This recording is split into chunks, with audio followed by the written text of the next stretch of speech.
Good evening, everyone, and welcome to The Truth About Nursing Today, a virtual discussion hosted by Tallahassee Memorial Healthcare.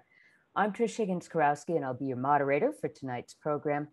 But before we get started, let me just take a real quick moment to acknowledge all the nurses and the nursing students that are out there viewing this tonight. I want to say thank you for your service. And I mean that from the bottom of my heart. Nurses have been the front line of defense in this war against COVID for the past year, and I can't say it enough. Thank you for all the sacrifices you've made and for all of your hard work. You guys are the definition of heroes. So we have a lot to talk about tonight, and we are joined by an incredible team of leaders from Tallahassee Memorial.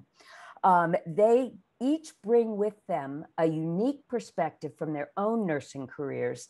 So we'll be talking to them about what inspired them, how they got involved in the nursing profession, what the landscape of nursing looks like now today, obviously very, very different from the way it looked even a year ago.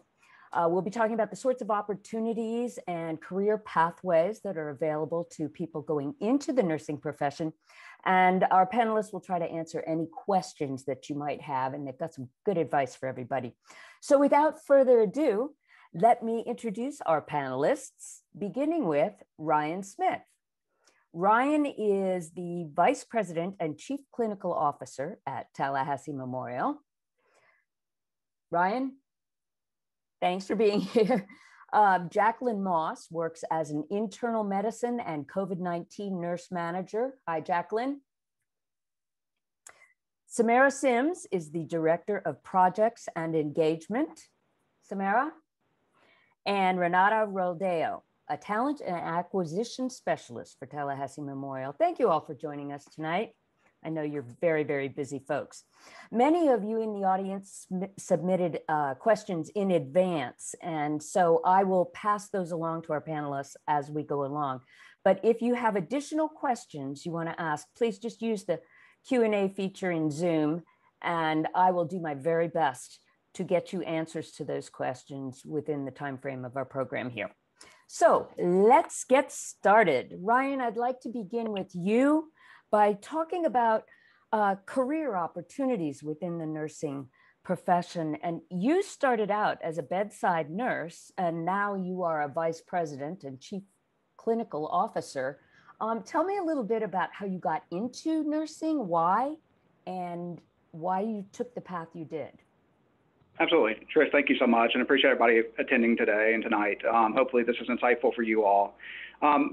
I came from a healthcare background. So my mother is actually an MRI supervisor. My father is a physician assistant. My stepfather is a director of EMS services in a rural county. So healthcare is all I knew.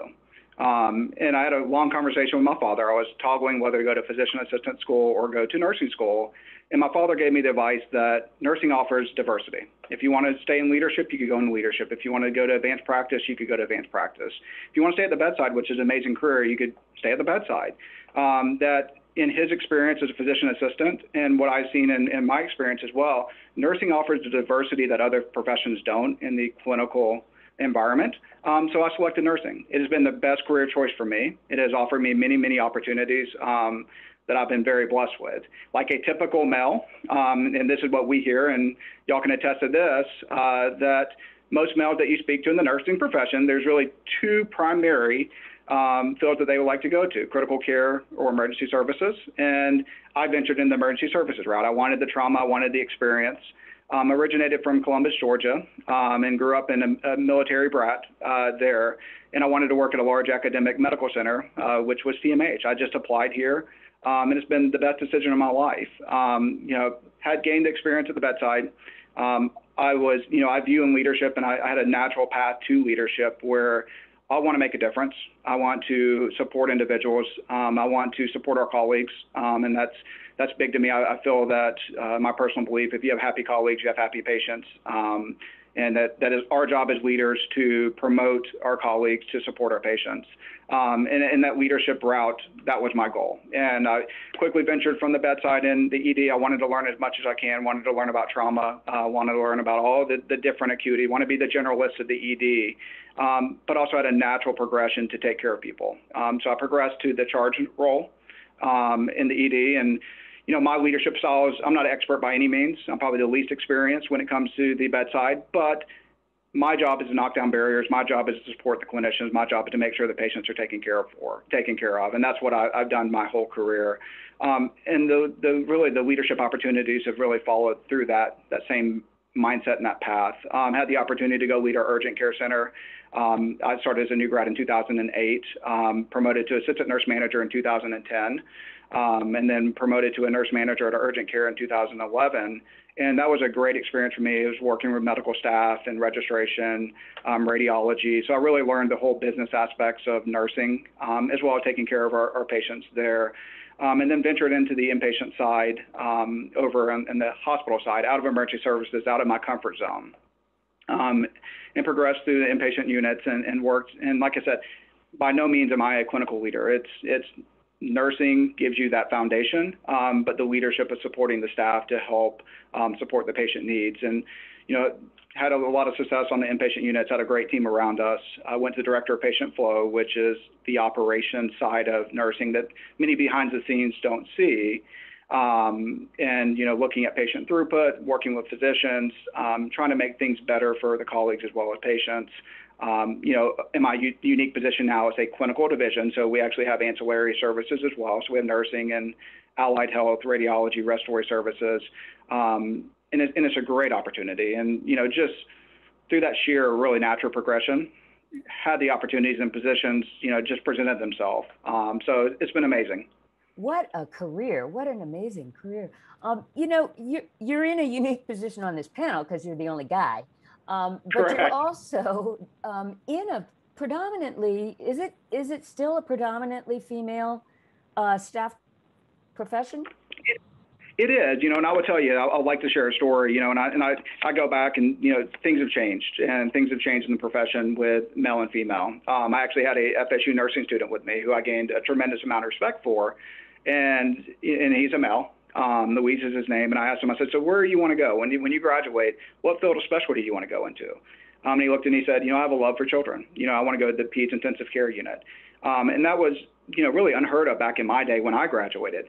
You could see that how it's changing. I actually pulled statistics, for this presentation. And this is at TMH, and I'll give you the national as well. But back in 2015, 13% of our profession of nurses here were male. And it progressed and increased in 2016 to 15%, to 2018, 16%, in 2019, 19%.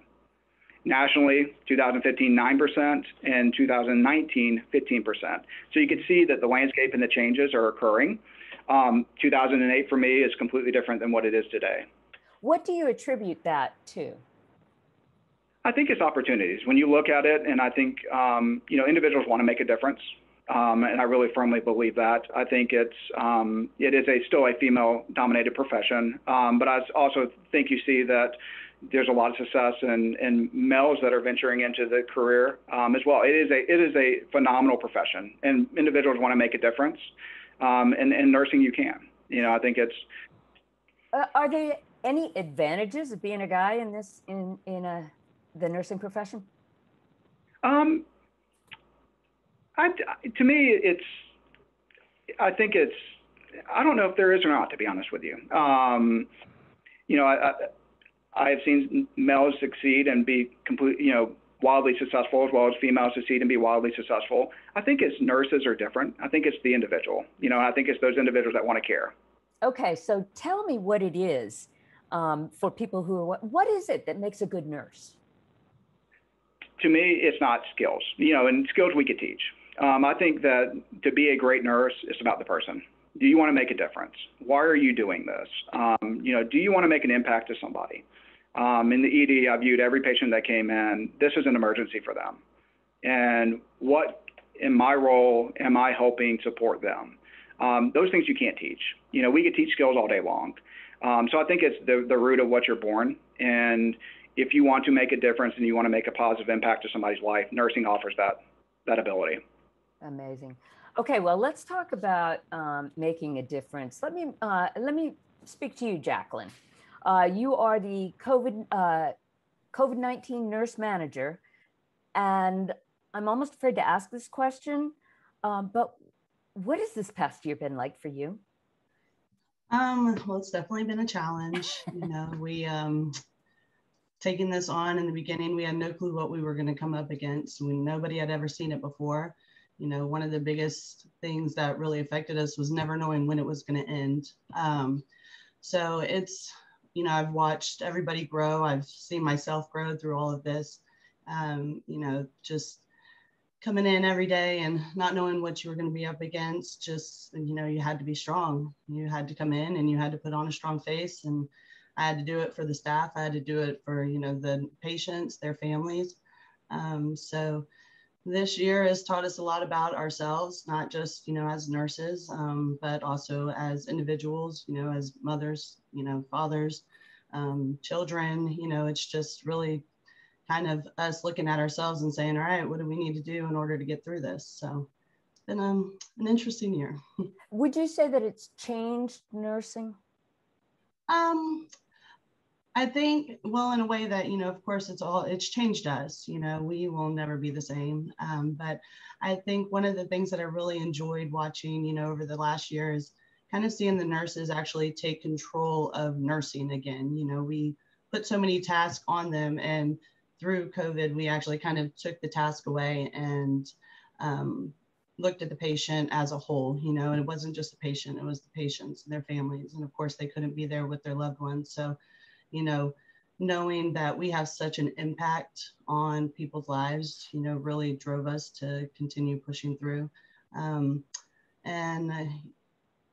You know, nursing, everybody, I think in the beginning kind of think we just give medications, but there's really so much more to it. So I think it kind of, you know, shine a light on that.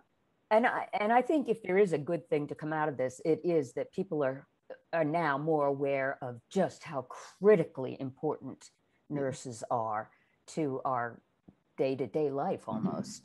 But I also know there are a lot of people who were considering a nursing career, and then after this year, they may be reluctant because what we saw in the national news was you guys were just getting hammered by the just onslaught that never seemed to end. What would you say to those people today? Well, I think it kind of goes back to what Ryan was saying too. You know, if you want to make a difference, if you want to, you know, truly help somebody get through some of the hardest times of their life, you know, that's something that's inside of you. And if that's what you want to do, then you have to push through it. You know, unfortunately, COVID's everywhere. So it's not just in the hospitals, you know, but that's what I continue to tell the staff. The people need you, you know, they need your help. They need you to help them get through this. You know, even the days that they, you know, didn't go back home to their families. I mean, those were very crucial times in our lives. So, and in the patients' lives. So just, you know, telling people that if you want to make a difference and you care about, you know, the well-being of the community, and, you know, I mean, this could have been your mom or your dad. So just keeping that in mind, and, you know, we would love just to bring more people on. So. Okay. I will get to questions. We've already got questions rolling in here, but I want to give everybody just a quick chance to talk before we start addressing questions from the audience. So let me move on to Samara Sims, Director of Programs and Nursing Engagement at TMH.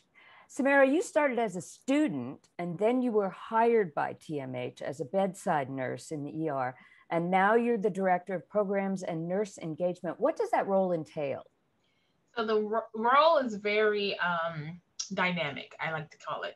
It entails whatever the organization needs at the time of the need.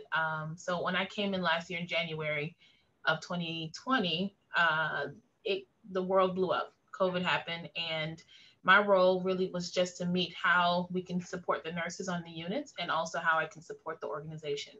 So when it says projects, that means any project related to clinical. So if it means that we need to help with recruitment and retention, that is my project. If it means that we have a new equipment coming into an ICU and they need assistance with rolling it out, that's my project. So my project is really just supporting the organization in the clinical division in any aspect of it. So that's kind of my title. Every profession has a culture to it. Excuse me, like artists are considered free thinkers, accountants are analytical. How would you describe nurses? And how do you address the needs of the nurses at TMH? I would describe, especially this past year, nurses as resilient. I think they are not only intelligent in what they know, but they are able to adapt very quickly to the circumstances that are around them. Healthcare is always changing, and there's no way you can be fully 100% prepared for what comes to you. Like, COVID-19 was an example of that. There's no textbook that taught a nurse how to take care of a patient coming in with an illness that you don't know, and it's always changing. So I think resilience, dynamic, adaptable is how you can describe a nurse in their profession. And when a nurse, when a department comes to you and says, especially after this past year, we're struggling with this, we need this, that's where you turn your attention. That's where you pivot, correct? Yes. So you got to be flexible.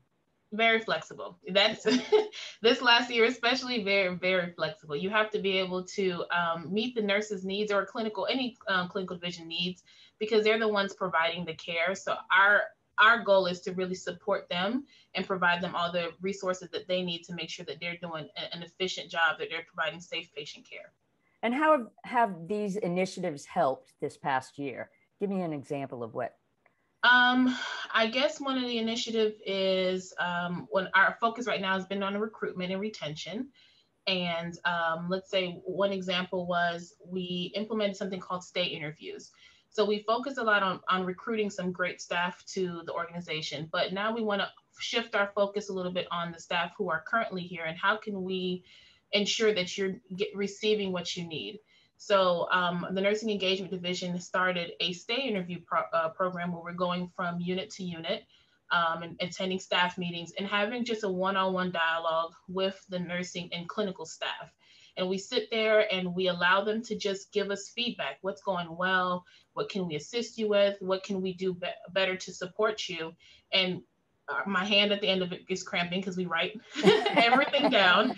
Yes. And they're such a great group. So we get the good, we get the challenging, and our goal is to take that information and collect it all and not only share it with their nursing leadership, but also share it with nursing administration. What can we do better to help support these staff on the floor? So that's one project that we is ongoing, and it doesn't stop. There's no end date to that. It's always just going to change to whatever we need. And very quickly, why did you become a nurse? I knew I wanted to be in healthcare since I was a child. One of my mom's favorite drawings that I did was I drew a hospital that I wanted to build one day. So I've always known healthcare was where my heart is. I love people. I am a people person. My husband always tells me I never meet a stranger. So at the end of this, we're all friends, just FYI. That works for me. Exactly. So nursing called my attention in high school, and I knew then that I wanted to have more hands-on care for patients. So that's what made me decide I wanted to be a nurse. And it didn't matter what happened, what obstacle came across, a nurse is what I was going to be. Wow, I'm seeing a trend here. I'm seeing a theme. Okay, Renata Roldeo, talent acquisition specialist. That's nurse recruiter? Yes, it's a fancy name for nurse recruiter. Okay, you also started as a bedside nurse, correct? I did. And now you work to bring others into the profession. Why did you become a nurse? I'm afraid to have the same answer. It's okay. I always wanted to be a nurse, and I have that natural passion to take care of people, and I want to make a difference. So let me share with you a little bit, like a little secret about me. Of course. So nursing is my second career. I actually hold a bachelor's in communication and a master in human resources. from my home country, Brazil. I used to work for financial institutions, for banking institutions, and I did that job for more than 12 years. So I used to work with high performance teams and focus in transformational leadership. So I left the human resources world around 6 years ago when my husband and we decided to move to the US and pursue the American dream. And then I told him, okay, that's the time that I really have the opportunity to do something that I always wanted to do. So I went back to school. I went back to college. I learned English. And now I have my bachelor's in nursing. And meanwhile, I have 2 kids while I was doing nursing school. So it was wow, it was, and I actually had my nursing school here in Tallahassee. And right after my graduation, I joined the TMH in the nursing residency program. And I worked as an ICU nurse here at TMH in Proctor Neuro ICU, which is a great department, until last year. So 2020 was a difficult year for all of us, including for me. So due to COVID, some dynamics of my professional life changed. And I saw myself collaborating with several projects throughout the organization and using my human resources skills, my communication skills, and my clinical nursing experience to help the nursing engagement division and help all departments around the hospital to make TMH a better place for us. And I've been working in partnership with all those amazing leaders who are here with us today on recruitment and retention. What an inspiring story. Can you talk a little bit? It's been super fun, yeah. Will you talk a little bit about the opportunities that you mentioned for professional growth? Because honestly, the lay people, of which I am representative, okay, we think nursing and we think of the bedside nurse, yes, which is crucially important. I'm getting that from the fact that all of you started out as bedside nurses, correct? But there's a whole lot more to this. Yes, there is a big around we can work, nurses can work in administration, in teaching, in several leadership roles, not only in hospital and also recruiting nurses. It's just a huge number of different opportunities that we have for growth. And we actually always we have this mindset, okay, bedside nursing, but bedside nursing is just the beginning.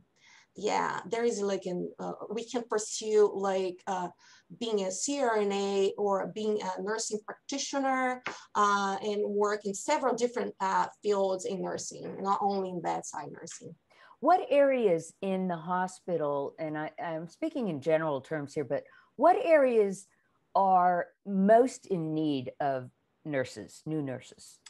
We are most in need for nurses in acute care part of the hospital. We used to call the old med surg area, and we really need nurses over there. We actually need nurses in all divisions over the hospital. We're not only TMH, but we are going throughout a nursing shortage. Right. Right. Nationally, right? Nationally, this is a challenging for recruiting nowadays. So we are in high demand for nurses in a low supply.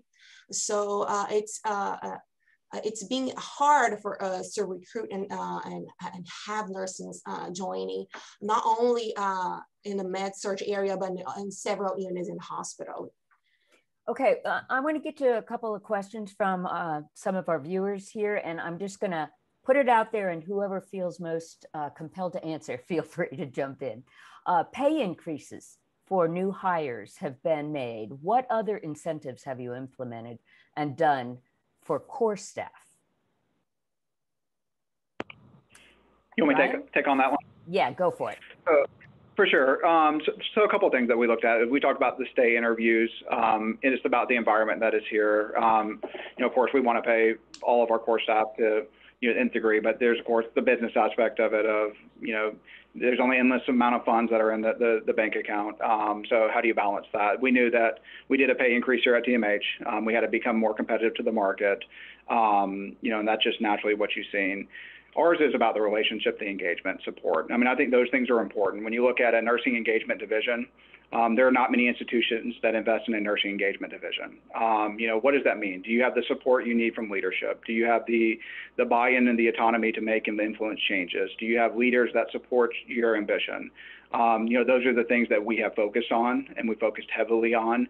We're looking at some incremental changes to some of the differentials and some of the other pieces from the payment side, but our philosophy is completely different. We want you to come to work, and we want to, as leaders, we want to provide you with the resources and the tools that you need. And if we don't, then we want to know about it and we want to correct it. So that core staff, our focus has been, those stay interviews, our focus has been the leadership support of it. We want to get our staffing ratios where they're, one of the best in the nations, and we're getting there. We want to get, where we have our positions full, and each day you come in where you're not floating and you're not having, a ton of vacancies on your units. And we love our travelers and we have great travelers, but we don't want to have a ton of travelers. We want core staff. Those have been our efforts and our focus on how to retain the core staff. You might have just answered that, but next question, what are the ratios, nursing and PCA, particularly for step down and ICU? So we did a big change, and I will be transparently honest, and that's who I am. So if you all know me, I'm honest to a fault. Our staffing matrices are phenomenal here at TMH, and we have great executive leadership that supports that. We have a great CFO, we have a great CEO and other senior leadership that actually support and embrace and know the value of having adequate staff. Through COVID, we have lost, a number of staff. We have lost travelers. Back in 2019, we had over 300 clinical travelers at TMH. We have reduced that down to 150 through the efforts of the leaders that are here today and others. And we've really reduced, the travelers, the number of issues or number of positions that we rely on contract labor. With that traveler change, we did depend on a number of core staff from travelers that, when the travel market hit and COVID hit, they migrated out, and our ratios have increased higher than we would like. But our staffing matrix, typically in the ICU today, is a 2-to-1. We're actually budgeted for a 1.5-to-1, which is very unique and not what's commonly seen in the market. We made that investment to make sure that we have adequate care at the bedside. Our step-down units are typically 3-to-1. And they've been holding at that. Our med-surg units are 5 to 6 to 1, and they've been holding at that. And we have dedicated charge nurses. Our PCAs, we aim to 10 to 1 to 12 to 1 for PCA techs to patient ratios. So our staffing matrices are very generous at TMH. Okay, here's one that will resonate with lots of folks. Does TMH offer holiday pay? We do. We have holiday differential. Okay. All right. So you take care of your people, you're listening to your people, and you're trying to make sure that everyone is heard through Samira's efforts as well. Correct? That's what I'm hearing? Absolutely. Absolutely. Okay. What is it that you can say to people who are out there listening tonight that might quell their anxiety about entering into the nursing profession at this point in a clinical setting, with COVID still swirling around out there, as it may be? I'll answer this one because I've had the conversation with a lot of new graduate nurses who are a little nervous about coming in the middle of a pandemic. What I try and tell them is you are an opportunity to write history books. We keep hearing this is the first pandemic since the flu pandemic, so one this widespread. And I said, you guys have an opportunity to tell the story of what happened in 2020 when COVID-19 came. Yes, it was difficult. Yes, it was hard, but you're going to teach us, older generation of nurses, something that we didn't know before. So you have an opportunity to take a challenge. You can shy away from it, or this is your opportunity to step in and say, It's scary. I don't know the answers, but you're not alone. You have a group of people who are with you, are going through at the same time, and you have an administration who's here to support you. So I don't want them to shy away from it, because there's always going to be something difficult in life. It's something unknown. This is just something that's on global aspect, but there's always going to be a challenge. You'll have a nurse on your floor learning something new, taking care of a patient you've never cared for before. So don't get scared of the unknown. Anticipate it, get your resources, embrace it, and know that it's okay for you not to have the answer. So I've really been telling them I admire them, because they get to go through something that we've never done before. And 10 years from now, there's going to be a book that you guys have written, or a textbook that tells a story of COVID-19, and you all will be contributors to that story. And so that's kind of how I've encouraged them to go through it, that you are literally writing history. Does everybody have to start as a bedside nurse? Is that a requirement? Yes. Yes. Yeah. I hate to say it, but it's kind John. of a benefit to start as a bedside nurse. There are some, not here at TMH, but there are some organizations that allow you to jump into leadership. But what I tell them is, if you have a new grad who comes to you and asks you for advice about something that they went through, unless you kind of live that life a little bit, it's going to be very hard for you to use textbook knowledge to encourage them. So it is really important for you to start off as a bedside nurse, just to get the perspective of not only your colleagues or your, but also the patients, to see what their experience is, to see it from a whole wide range. So it's really important to start off as a bedside nurse. Would you all agree with that, I assume? Because, go ahead, Ryan. Absolutely. I'll just agreeing. Absolutely. Yeah, because it seems to me like that's where, if you're drawn to going into the nursing profession to help people, then you got to have that contact with people. If at least initially, you've got to understand the dynamics in order to be able to help as you move through the leadership roles, to be able to be supportive of your staff and your nurses. Renata? Yes, ma'am. And I guess Jacqueline also, I want you two to kind of address this also, because I think that there is a lot of anxiety out there right now about going into a hospital as a nurse for these young nurses. Well, I can definitely speak on behalf of TMH. You know, it started in January, our preparation. I mean, the amount of work that went into to make sure that our colleagues were safe, you know, it was just admirable how much effort they put into it. You know, we went above and beyond. We, you know, made sure that we had several units prepared if we did get the surge. You know, our numbers were up, but we didn't get hit like a lot of the bigger communities, you know, in Florida and in the rest of the world. So just seeing, you know, we made sure there was enough PPE. We started conserving it early.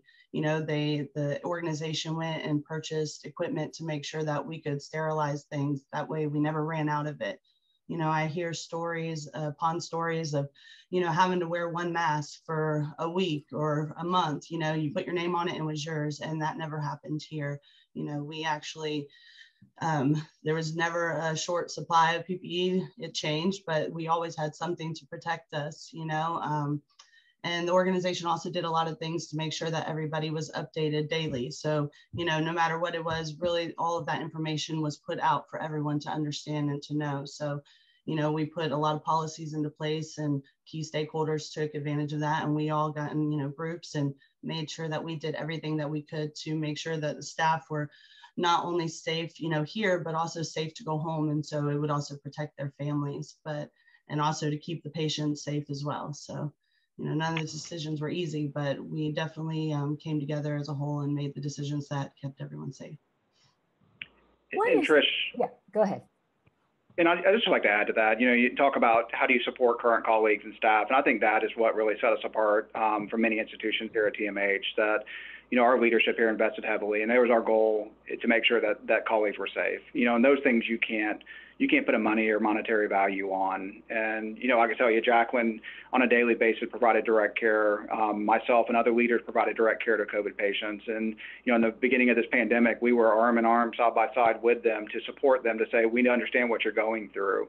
You know, we have outstanding results, with looking at, the percent of colleagues that were infected. We really didn't see what we saw in the national trends, that we protected our staff and we kept them safe. Our mortality scores were, in Leon County, some of the best in the state. And that's really due to the dynamic, profession of our nurses here, our respiratory therapists, our medical staff, and all the other key stakeholders that, the leaders here, and it's really, medical staff, it's Jacqueline, it's the other nursing leaders, did an outstanding job supporting staff. And you read on the paper every single day that didn't happen nationwide. Right. And what I would like to add is on top of what Ryan and Jacqueline added is back in March in 2020, I was working in ICU providing care to COVID patients. And every time when I went home, I had family members asking me, Renata, are you not afraid? And I always had that feeling, no, because TMH, I have been offered everything that I need to provide a safe bedside care to my COVID patients. So now today I can see everything that happens behind the scenes and the huge amount of effort that the administration and everybody working hard to actually protect us. And I can't say for other hospitals, but I can see and feel that here at TMH.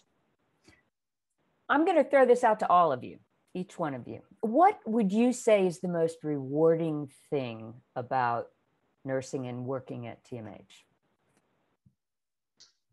Start with, yes, thank you, Jacqueline. So I think it, is just the look on the patients' faces, and their families. When they come in, they're scared, nobody wants to be here. And, they come in, they're sick and they feel horrible. And one of the best feelings is going into a room and say, I am so much better than I was when I got here. So, just knowing that you're making a difference is one of the best feelings you can ever experience. So. How about you, Samira? For me, I've been working at TMH here going on 10 years, and everything Jacqueline said is absolutely true. I worked in the ICU, and seeing the patients get better is a reward in itself. Or even if a patient doesn't get better, being able to give their last wishes, be with their family, and honor that. Another part that really has been rewarding for TMH was this wasn't a part of my story. I was supposed to come here for school and leave 2 years after finishing school. I know, and that's exactly what happened. I'm from South Florida, and I was supposed to go back home afterwards, and I got the opportunity of a lifetime working in the ICU at TMH, and they've invested a lot in me. And if you would have asked me 5 years ago, Samira, do you see yourself where you are right now, I would have told you that you're probably a little psycho, and that would never. I love bedside nursing. That was my passion. And they've not only grown me as a person, but grown me as a leader. And now I have opportunities that I would have never imagined, or most situations or other hospital organizations wouldn't have offered. So I think the rewarding part is seeing the patients receive the care. We have some of the best care provided at TMH. I've gone to other big name hospitals, and I won't say them because this is all about us today, but I've gone to them and tried to compare our organization to them and see where are we lacking? What can we do better? And it was mind blowing to see that not only were we the same, but some areas better than these hospitals. And that was really exciting to see that I can go to a nationally acclaimed hospital and say TMH is just as good, if not better. So those those aspects are really rewarding to me. And that's why I really love this hospital. How about you, Renata? So I had opportunity also to compare many different work environments, and I could find family here. A support system for an immigrant who had nobody here, who knew anybody. And I was just like so welcomed. And I can see the love and the positivity, the positive work environment. And that just like made me fall in love with the TMH, Yeah. Inspiring as well. And Ryan? I'm going to take a little bit different approach, and this is going to be the leadership. as a leader here, and I go back to Samara's story, this was never thought I'd be here for, 12 years now. And it's the opportunities. TMH is a family, and it's the largest, smallest hospital that you would ever see. We have 5,500 colleagues, and we know each individual by name. It's unique in the aspect that you have autonomy and, you have support. Our board of directors, our leadership, they're amazing. They support our initiatives, and we don't have to go through corporate tape to get things done. We went to, I'll give you an example. Back in July of 2019, went to Mark and said, hey, we want to create a nursing engagement division. What does that mean? This is new to the market. And in a matter of weeks, we had that done, and it's really reinvesting in the nurses. Clinically, I would put our nurses against any nurses in the nation. We have the orientation, we have the structure. We have incredible nurses here. We have incredible respiratory therapists, lab, the radiology, the professions go on. And then medical staff. I mean, you can't put a price on that our medical staff are, they're engaged. They're, when you look at our scores compared to, other institutions, the relationship between medical staff and nursing is one of the highest. And it's about the relationships and the willingness to train and teach. We are an academic training facility. We have that relationship with FSU. We're still new when it comes to traditional academic medical centers, but it's unique here. And it's a special place. I have a question from one of our viewers. What advice, and Ryan, I'm going to throw this to you first. What advice do you have for a young nurse hoping to enter leadership? So first off, make sure that it's hard. Leadership is challenging, and there is no doubt about that. And you have to make decisions, and always make the right decision that's based off the patients and based off the colleagues. I view myself as the bottom of the organizational chart. I feel like that I work for everybody else, and that's what we try to instill in our leaders here. But always make the right decision for the patients and make the right decision for your colleagues. That's number one. And then don't be afraid of failing. I mean, I've failed numerous times. I made decisions that, you go back and retrospectively go, that may not have been the best decision. Admit it, be humble. But if you have that drive to, I want to make a difference, and you put your foot forward every single day and you do that, things take care of themselves. And I naturally believe that, we could teach skills.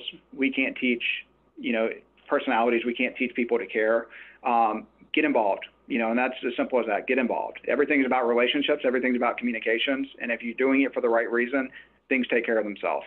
Clearly, it is not a 9-to-5 job. It is not. It is not. Renata, did you want to add something to that? I would say that the leadership way can start at bedside.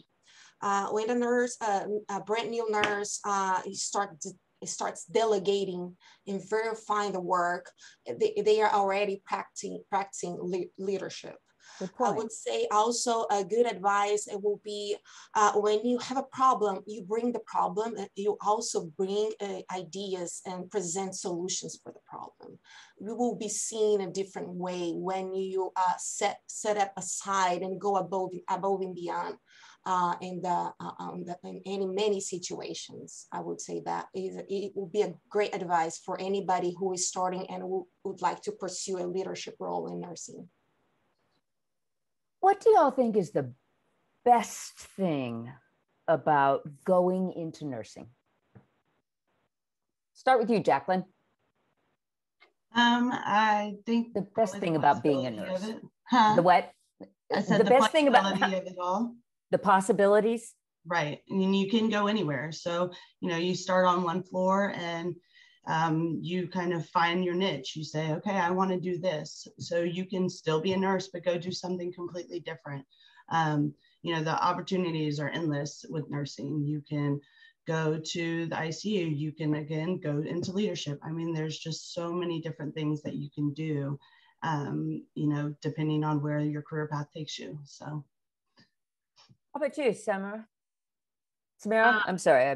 No, that's okay. I think the best thing about nursing is you're never bored. If you like some consistency, if you like the same pace, don't come into nursing because it changes day to day, hour to hour, moment to moment. So you never can be bored or stagnant because it's always changing. You always have to adapt. So I think that's what I like about nursing because, you walk in to your shift and you may expect something's going to happen, and then it switches, it changes on you. So I think that's the best thing for me about nursing. Renata? That I can learn something new every day. Yeah. From your patients, from the people you work with, yes, from everyone around. Yes. And Ryan? It's the most trusted profession. So, I mean, I think that there's a special bond that you build with the patients and the family that you don't see in other professions. And you could actually see the difference that you make. There's days that are hard and there's days that are sad, but there are more days that are happy, and you could actually see the difference that you make every single day. How has COVID changed the whole profession of nursing? We touched on it a little bit earlier, in that it has changed y'all, but how has it changed the profession? I will, and Jacqueline, please contribute. I think that over the last year, we have seen the evolution of a team of nurses come together. Before it was a task-oriented, I wouldn't say profession, but that's the way of how nursing changed. So if you look at nursing 15 or 20 years ago, we didn't have electronic medical records, that it was more, patient-based centric, and then electronic medical records came to fruition and it became more task-centric. COVID is really, and as Jacqueline alluded to, change us back to patient family centric, that we're actually caring for the patient, and nurses started relying on each other. You saw that the growth of family between nurses, you saw the teamwork between nurses really evolve over the last year. And I think that's something that will be there, as we go into the future. It's a positive change that's happened since COVID. That's good. Jacqueline? I would think, beyond the nursing groups too, we broke down a lot of the walls between departments. It wasn't just nursing became a family. We became family with the physicians, with the different departments, the ER. I mean, we're all in it together. So I think that, instead of it's just being a nurse taking care of 4, 5, 6 patients, it became, an entire family taking care of them. So I really enjoyed watching the teamwork grow and everybody becoming just one, and everyone was there for one thing, and it was to make sure that people were taken care of. So and you think this is the future of nursing? We've gotten back to our roots, so to speak? One of the things that I've really worked on since our numbers are dropping was not losing what we gained this last year. So I'm very excited to see what the future holds, and as far as, it's not just the COVID unit reaching out and, building the relationships with the rest of the hospital, but actually the whole hospital just coming together. So I'm excited about that. How would you describe a good day on the COVID ward, Jacqueline? What's a good day for a nurse? Of course, a good day is watching everyone leave in a wheelchair and going back home. Even on our hard days, we had to figure out a way to get through it. So there was a lot of laughter. Of course, there were a lot of tears as well. But a good day was knowing that everyone went home, made it safe, and seeing especially some of the patients that we were very scared that we're not going to come, get back to their families. So the day that, all of them rolled out, it was a very good day. I'm in awe of what you all are doing it, and just I'm glad that we've been able to see it. Kind of opened up a window onto your worlds as the media covered this pandemic, and to be able to see what this profession is about and what it has to offer people. But still, there's a big shortage, and people aren't rushing to become nurses. Is that right, Renata? Yes. And I believe that the travel nursing industry growth collaborated, and Ryan can jump in as well. And also the retiring baby boomer nurses, they're leaving the profession, and it's becoming hard, the shortage is here, and we want to make sure that our nurses are practicing a safe bedside nursing. And we are working very hard here to create opportunities and offer many aspects and options for nurses even before graduating to join us as a nursing externs and actually have hands-on in practice, so then we can recruit them right even before when they graduate. So we are trying to be creative here to to overcome the nursing shortage and the challenges that we have been going through since 2020. What are some of the other things that TMH is doing, Ryan, to counteract this shortage? So there's a couple. It's really fostering the relationships with, if you look at Tallahassee in general, we're not a metropolitan city. We don't have a large network of hospitals to share, nurses to. You look at, we typically don't have individuals move to the market that have experience. So we rely heavily on new grads, and it's new grads and then it's retention. And I don't want to lose the aspect of retention because that is a prime focus. But our focus over the last year and a half is to fill the vacancies that we have. And that has been through the new grads, and that's been through the academic partnerships and relationships. We have built relationships with all our local academic partners. We have great. We did a survey back in 2019 that looked at how the academic partners viewed the hospital. How was your experience on the floors? And at a scale from 0 to 10, 10 being the best, we were at a 4. And there was a lot of improvement that needed to happen. And we put a lot of strategies in place to foster those relationships, offer the clinical experience that is needed, open up time slots, open up our internships, and then also just saying, students are the future. These are our future nurses, and this is how we embrace them. We resurveyed back in October 2020, and we went up to a 9 out of 10. And it's, now we're talking even to the part of sharing resources from our leadership here to the faculty at, some of the academic faculty to help do clinicals, and I think that's one of their biggest challenges. When you look at the nursing shortage, it's not the number of individuals that are willing to come into the profession, it's the support around the academic. Do you have the faculty to support the number of applicants that you have? And the answer is no. So what can we do as a hospital to embrace that? How can we support that? How can we support our local colleges to make sure that they continue to provide a pipeline? And that is, the big strategy that we have done over the past 2 years. And along those lines, question from the audience, does TMH offer H-1 visas for international nurses? Yes. Renata? Yes.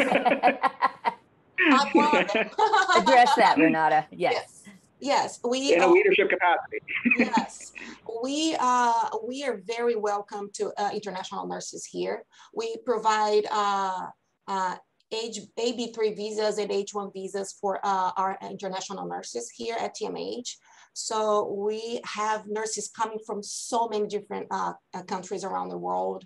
We have so many different languages spoken here in the hallways. It's amazing. It is really Disney great. World. It's Disney World in a hospital. I will not say that. Okay, I said it. I take it. Close enough. What do I know, right? I'm Trish from New Jersey. Okay, well, we're coming close to the end of our time here, and I wish that each one of you would just very quickly, and maybe in just a few words, reach out to the folks who are watching here tonight and give them either your best advice or why they should become a nurse, and specifically a nurse at TMH.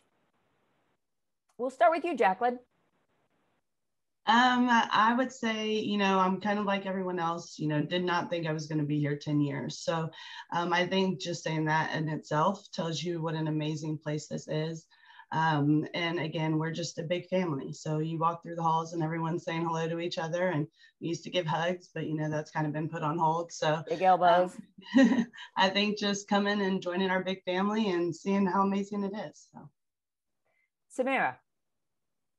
For me, I think become a nurse because you care for people. It's an opportunity for you to really give back to your community and still get compensated, So it's the best of both worlds. So I think that's the main reason to always become a nurse. And to become a nurse at TMH, I piggyback off of what Jacqueline said. It is a family.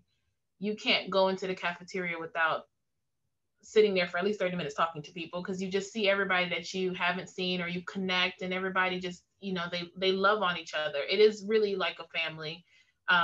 We are full of laughter. We're full of crying.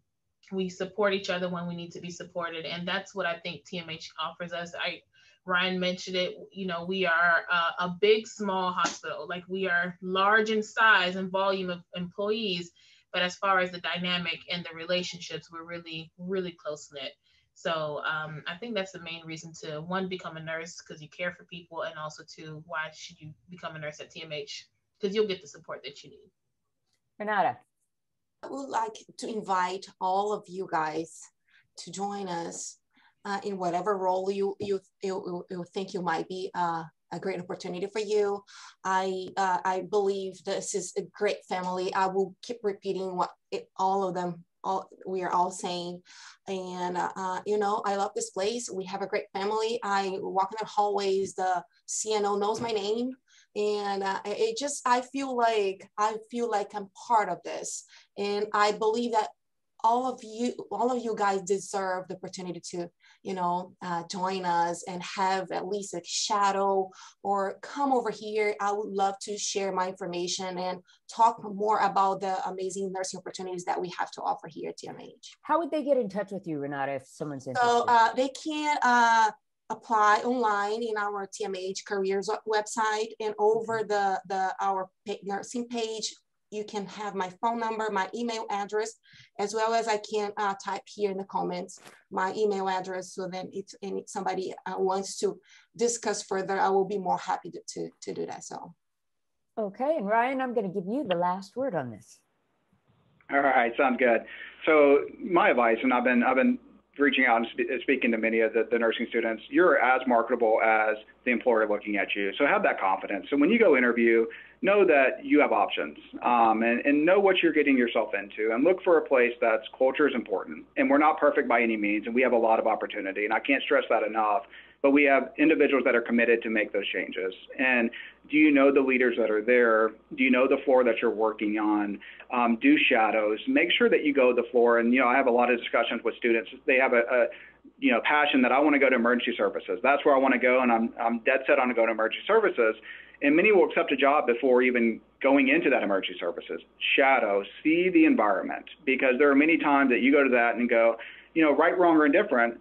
The culture is just different on critical care. Maybe, you know, I want to go to ER, but culture is just as important of where you want to go. So, you know, those are the things that when you go to interviews, have confidence. You know, there's many things that, you know, why TMH? You know, we had a nurse residency program that, you know, if you left before 2 years, that, you know, we required you to pay $5,000 back to the TMH. I don't want to hold individuals by contract. You know, that's just not the culture that we want here. We want to address the issues that we have in front of us. We have many issues that we have to address. But we're committed to doing so. And, you know, that's important to us. Just to be clear, so you don't have that, you pay $5,000 anymore, right? We waived it. And, you know, good. I just want to clarify that. Okay. Right. Yeah, absolutely. Yeah. And there's a lot of discussion about that. You know, we invest I'll tell you candidly, from a business organizational standpoint, we invest a lot of money into the nurse residency program. We have a lot of didactic time that are indirect clinical, where we're pulling you off the floors, training you, orienting you, supporting you. That's a huge investment. But at the end of the day, I don't want to feel like you're held hostage to an institution. That, you know, we want you to be here for the right reasons. And we understand that life happens. If you have a spouse that goes into the military and you have to travel, you know what, we need to be supportive of that. So we're trying to change the culture to be more supportive of our colleagues. Well, this is great advice. And I hope that everybody out there listening has taken away something important from this discussion tonight. Thank you all for joining us. Thank you for being here, to my panelists. And thank you to all who tuned in tonight. If you're interested in learning more about nursing careers at TMH, please visit tmh.org/nursing careers, and be on the lookout, because TMH will be holding another nursing event this summer. Renata, do you have any time frame on that? Not yet. It'll be sometime in July. July? Yeah, okay. All right. So keep an eye on the website for that, right? Mm-hmm. Okay. Well, for now, we hope you have a great Wednesday evening. Thank you for your service, and please stay safe.